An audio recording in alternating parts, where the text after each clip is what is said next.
12. Seizure and property. The history of words sometimes tells us much about the history of man.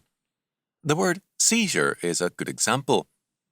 Originally, the word seizure was a legal term for ownership. Seize meant legal possession, and seizing or seisin meant, in early English law, possession with quiet enjoyment. In common law, seizin indeed means actual possession, and seizing in law means the right of present possession. Now, of course, seize means to confiscate, to take possession by force. The word has thus come to mean its exact opposite, changing from the ownership of property to the confiscation by force of something or anything.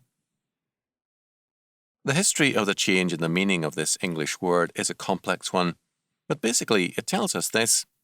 The law, which should have confirmed man in his seizing, began to rob a man of his property. The lords and kings of England worked too often to dispossess by law a man from his property, and the law of seizing became a law of seizure in the modern sense. The change in the meaning of the word thus tells us of a change in the life of the kingdom. Behind that change was a spiritual change. The Renaissance and its humanism destroyed the old sense of Christian responsibility and law, so that, in terms of Judges 21:25, because Christ was not king in the hearts of men, quote, every man did that which was right in his own eyes, end quote. The result was a rapid decline of honesty and godliness in every area of life, and lacking moral restraints, men began to exploit one another. Those who had the power to use the courts to do so began to confiscate the property of other men, so that the very legal term for ownership came to mean confiscation. We're drifting closer to such a condition daily. To be a property owner is to be the target of confiscatory taxes, crime and hostility. Men who are professed peace lovers are increasingly also bombers and rioters. Men who claim to believe in a religion of love are most likely to spout hatred. Good words are used as a cover for evil ends, and peace may come to mean war someday if this trend continues. No reform movement can change these things more than superficially.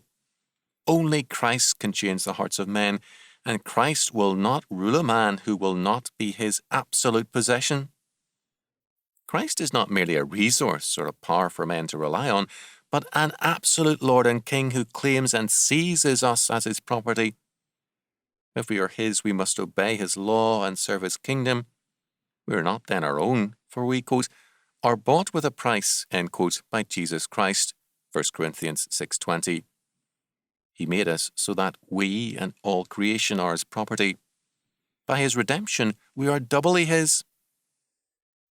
If we are guilty of seizure in the modern sense, that is, if we have taken our lives as our own to be lived apart from Christ, can we expect our world to show respect for our property when we ourselves rob God of his due?